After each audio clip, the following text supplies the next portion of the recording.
Ladies and gentlemen, thank you for joining me today. What we have just witnessed in the silver markets is nothing short of a wake-up call. Imagine you are walking through a forest, thinking the path is secure because the trees seem strong. Then a sudden quake rattles the ground, and you realize the soil beneath you is unstable. That's what just happened to paper. Silver markets when the CME trading infrastructure collapsed under a cooling system failure. For more than 10 hours, price discovery froze. Suddenly, the paper contracts didn't matter. What mattered was real metal, and the scramble for physical silver exposed a harsh truth. The underpinnings are fragile, but silver itself remains finite, tangible, and increasingly scarce. When systems experience stress, their true nature becomes visible. Most of the time, people assume that markets, institutions, and infrastructures are far more stable than they actually are.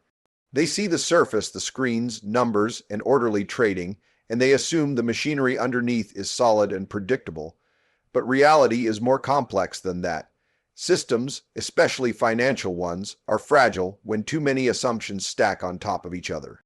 The recent disruption in the silver market is a clear example of how quickly the appearance of stability can break down, revealing an underlying reality that has been ignored, rationalized, or underestimated for far too long. The shutdown of CME trading operations wasn't just a technical malfunction. It was a reminder that the entire paper-based structure of modern finance depends on a chain of functioning parts servers, cooling systems, liquidity providers, and custodians. If any link in that chain breaks, the illusion of seamless stability collapses. When the outage occurred, market participants were left without price discovery, without clarity, and without the ability to transact. That is not just an inconvenience. It is an indication of how fragile the system is compared to the fundamental value of real assets like silver. In moments like this, you learn the difference between what is real and what is a representation. Paper-silver contracts, derivatives, claims on metal is largely a representation. It is convenient, flexible, and scalable, but it is also dependent on infrastructure, intermediaries, and the assumption that everything will function normally. Physical silver, on the other hand, simply exists. It doesn't depend on servers, exchange uptime, or counterparty solvency. That is why, in periods of stress, the demand for physical metal accelerates while confidence in paper claims weakens. We often forget that financial systems evolve to optimize efficiency, not resilience. They grow more leveraged, more interconnected, more abstract. The more complex they become, the more susceptible they are to single points of failure. This is not an accident, it is the natural consequence of pursuing short-term convenience rather than long-term robustness. When things are running smoothly, nobody questions the layers of assumptions built into the system. But those assumptions become painfully visible when stress arrives, and by then, it's too late to prepare. The reported removal of millions of ounces from availability only reinforced this dynamic. When large institutions adjust their positioning during fragile moments, it exposes the limitations of what people thought was available supply. It forces market participants to confront a reality they rarely consider. What you see on a screen is not the same as what exists in a vault. The difference between the two may be small when everything is calm, but it becomes enormous when the system falters. That is when the illusion of abundance evaporates and scarcity becomes real. This is why understanding systemic fragility is not just an intellectual exercise, it is a practical necessity. Fragility is created whenever claims exceed underlying reality, whenever leverage grows faster than collateral, and whenever trust substitutes for verification. Silver markets, like many other markets, have operated under the assumption that promises are as good as possession, but that assumption only holds when nothing disrupts the system. The moment you introduce stress, whether through technical failure, liquidity strain, or institutional repositioning, the gap between what is represented and what is real widens dramatically. The lesson here is about more than silver. It is about how to navigate environments shaped by illusions of stability. You cannot rely on what the system tells you. You must understand what the system is built on. You must distinguish between temporary signals and structural truths. Temporary signals include price fluctuations, trading outages, and sudden inventory shifts. Structural truths include scarcity, supply and demand, and the limited nature of tangible assets. When you think in this way, you stop reacting emotionally to events and instead use them as data points to update your understanding of reality. You learn to see fragility before it breaks. You learn to prepare for things that seem unlikely but are inevitable.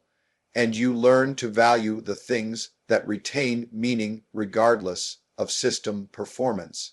The recent events in the silver market illustrate this perfectly. The surface cracked, revealing what has always been there, a system built on assumptions rather than certainties, vulnerable to any disruption large enough to expose its imbalance. And in that moment, the underlying reality reasserted itself. Real assets outlast system failures, and illusions eventually collide with truth.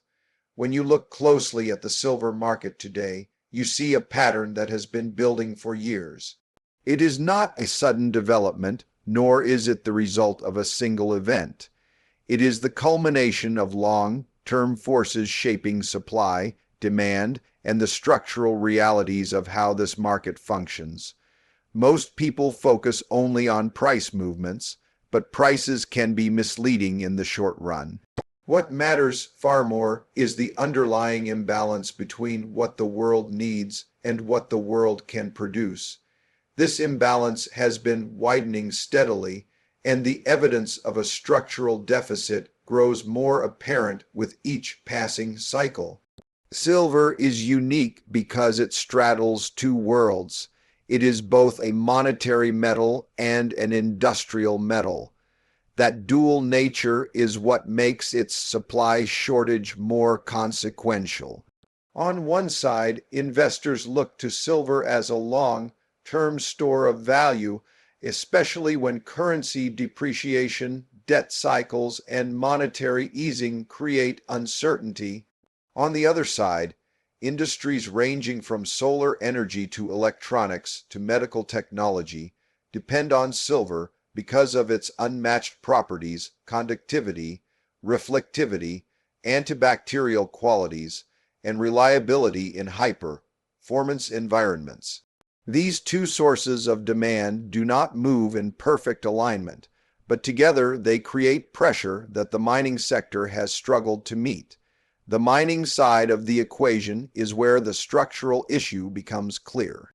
Global silver production has plateaued, and in some regions has begun to decline, despite rising demand. Mines take years to develop, require massive capital, and face mounting regulatory, environmental, and geological challenges. The richest deposits were extracted long ago, leaving lower grade ore that requires more effort and more cost to bring to market. That means the easy silver is gone, and the industry now works harder for smaller yields.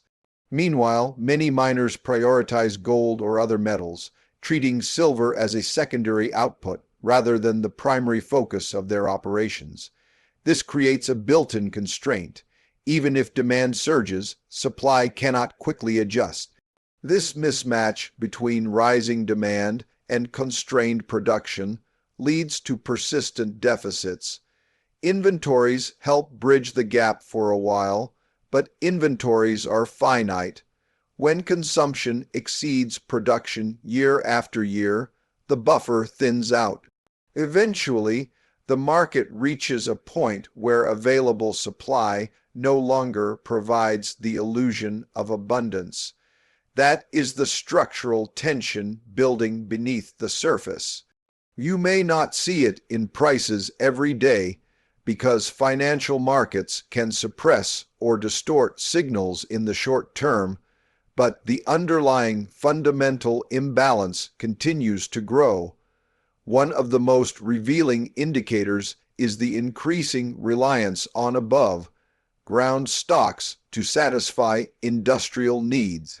When the world consumes more silver annually than it produces, it must draw down reserves held in vaults, ETFs, and private holdings. This trend cannot continue indefinitely. At some point, the system confronts the hard limit of physical scarcity. The question is not whether this happens, but when. History shows that markets can function with deficits for extended periods, but when inventory hits critical thresholds, price behavior changes dramatically because the cushion is gone. Another dimension of this structural issue is the rising strategic importance of silver in emerging technologies. The rapid expansion of solar manufacturing, electric vehicles, 5G networks, and advanced electronics means demand is not just steady, it is accelerating. These industries do not choose silver out of convenience. They choose it because nothing else performs at the same level. Substitutes exist in some applications, but often at lower efficiency or reliability. This technological dependency locks in a baseline of demand that does not fluctuate dramatically with investor sentiment. Yet even as demand rises, investment in new mining projects has not kept pace. Companies hesitate to commit capital to long, lead projects in uncertain regulatory environments, or at times when prices remain suppressed. This creates a feedback loop. Low prices discourage investment, lack of investment restricts future supply, restricted supply eventually forces prices higher, and higher prices arrive only after the market experiences significant strain. This imbalance between long-term demand and constrained supply represents a classic example of structural deficit. It forms slowly, almost quietly, but its consequences surface abruptly when pressure builds to a tipping point. Markets built on assumptions about stable supply can function for years without recognizing that the foundation has shifted. Then a disruption, whether technical, institutional, or geopolitical, exposes how thin the margin truly is. Understanding this dynamic allows you to see beyond short-term noise. It becomes clear that the silver market is not simply experiencing a temporary tightness. It is moving through a long-term structural transformation driven by fundamental forces. When you think in these longer horizons, you appreciate why scarcity matters, why the supply side cannot respond quickly, and why structural deficits eventually reshape the entire market landscape.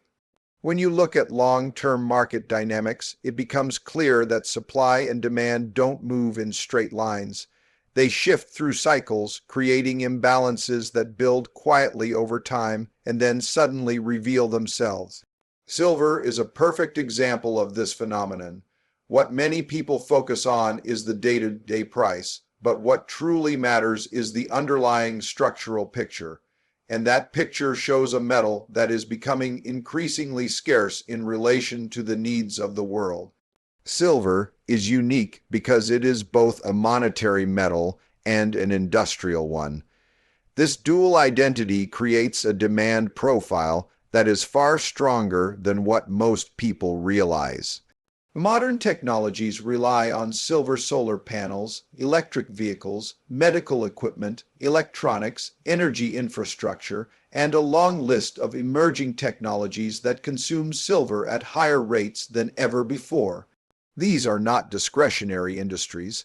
They represent long-term global transitions toward electrification, digitization, and cleaner energy systems. At the same time, mine supply has not kept up. For years, the mining sector has been underinvested, squeezed by low prices, rising costs, and geological limitations.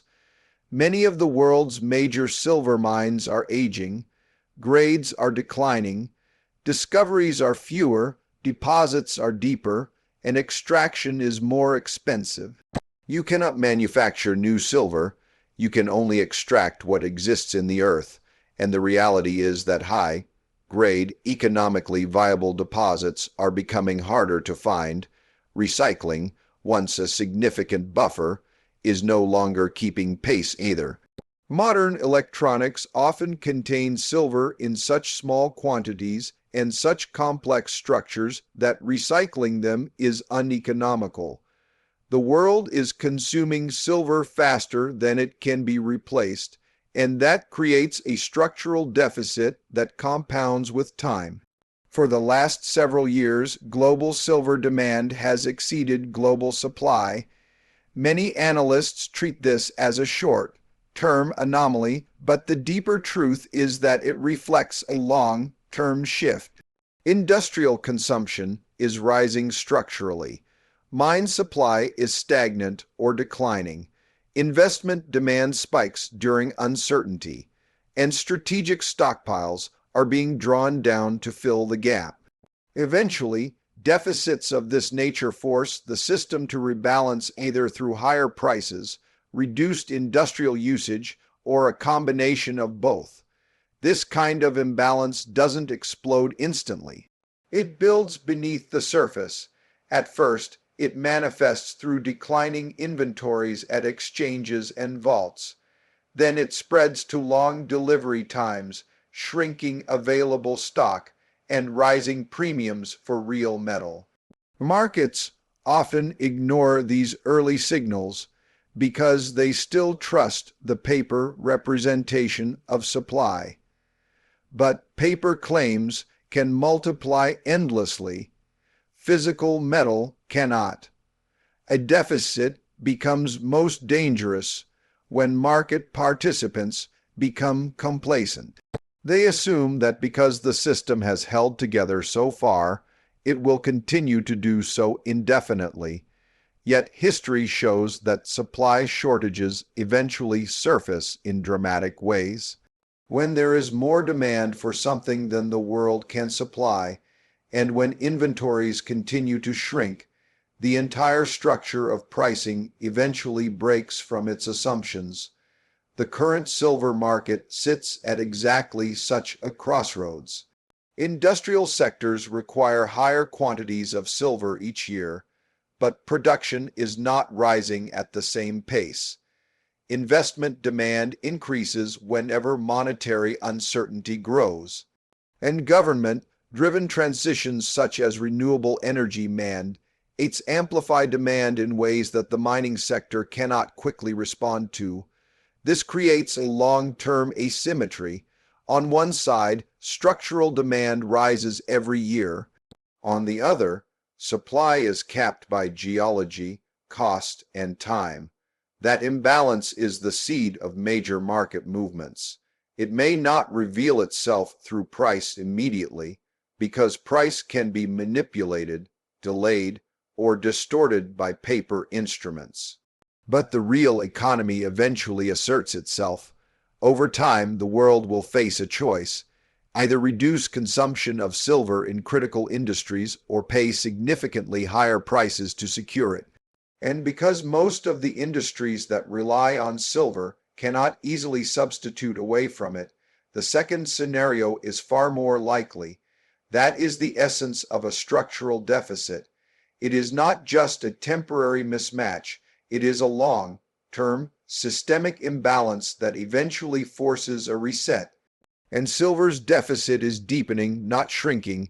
In the end, every cycle brings us back to the same fundamental truth. Reality is what ultimately governs outcomes, not assumptions, not narratives, and certainly not the temporary constructs that markets build around themselves. What we've seen recently is not an isolated incident. It's part of a long-term pattern that reveals how systems stretch themselves, how institutions move in silence, and how scarcity expresses itself long before most people recognize it.